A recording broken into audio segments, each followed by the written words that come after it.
Voilà, merci. Bonjour d'abord. Moi, c'est Moussa Abdraman, étudiant de MD École Polytechnique.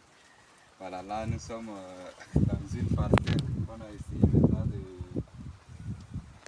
de germer, ce qu'on appelle dragon fruit. Voilà, ça, c'est dragon fruit. Vous voyez, ça, c'est dragon fruit qui est la famille d'aloe vera. Voilà, vous voyez comment on peut planter ça. Voilà, c'est ça la technique fondamentale. Il faut qu'il y ait un tuteur au milieu qui, avec le temps, si ça arrive à atteindre même taille que notre tuteur, alors nous plaçons maintenant, nous allons placer un pneu pour que voilà, les branches puissent tomber de part et d'autre. Et ça peut donner des fruits, voilà, c'est ça.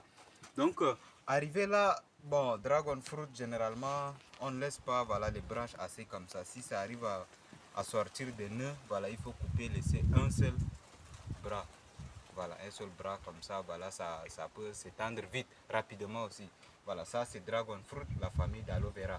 Voilà, donc au niveau de ces nœuds-là, ça produit, ça donne des fruits, voilà, fruits très sucrés, voilà, et recommandés partout. Voilà, donc généralement tout est là ici également. Ça, ce sont des dragon fruit également. Ici, devant tout ça, ça c'est une parcelle qu'on a coupée pour essayer d'expérimenter ce genre voilà, de plantes, tout ça, voilà.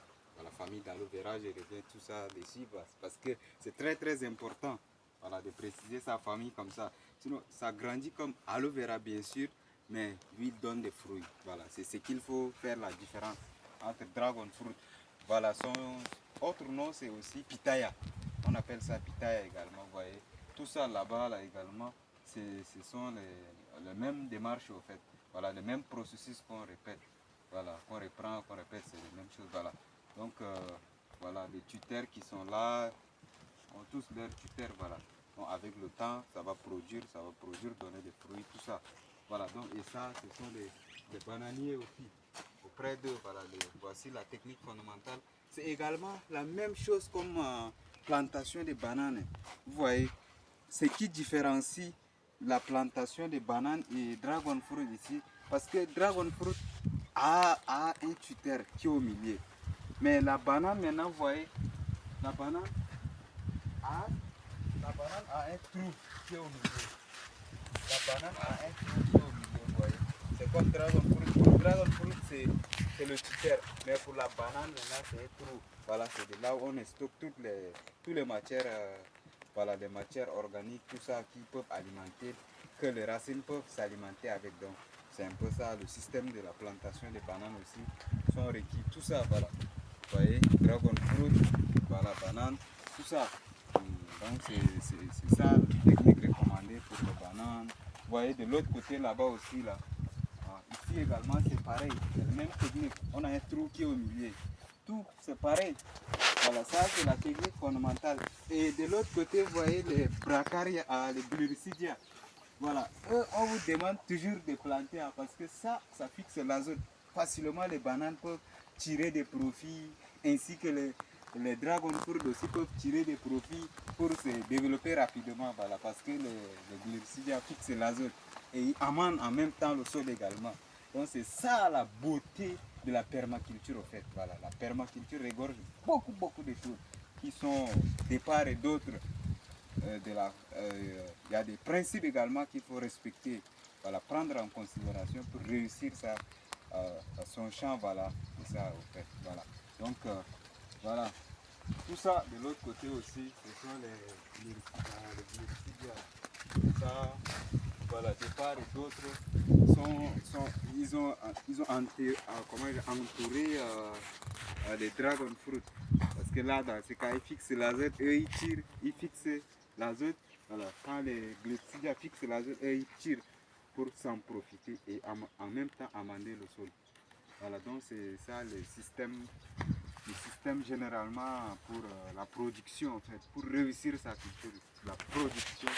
Voilà, il faut au moins adopter ce genre de système recommandé. Voilà, surtout pour les bananes. Pour les bananiers, voilà. Pour les bananiers, vous voyez, le trou, il faut avoir un trou au milieu, cerclé comme ça, et renvoyer les déchets là. En même temps quand les déchets là, vont décomposer, vos poules, vos coqs, tout ça vont venir profiter pour s'en nourrir aussi avec. Et là maintenant, après ça, les insectes peuvent faire leur travail de décomposition, de termites, tout ça. Et également, en permaculture, ce qui est vraiment nécessaire aussi, c'est les termites. Voilà, les termites également sont très nécessaires.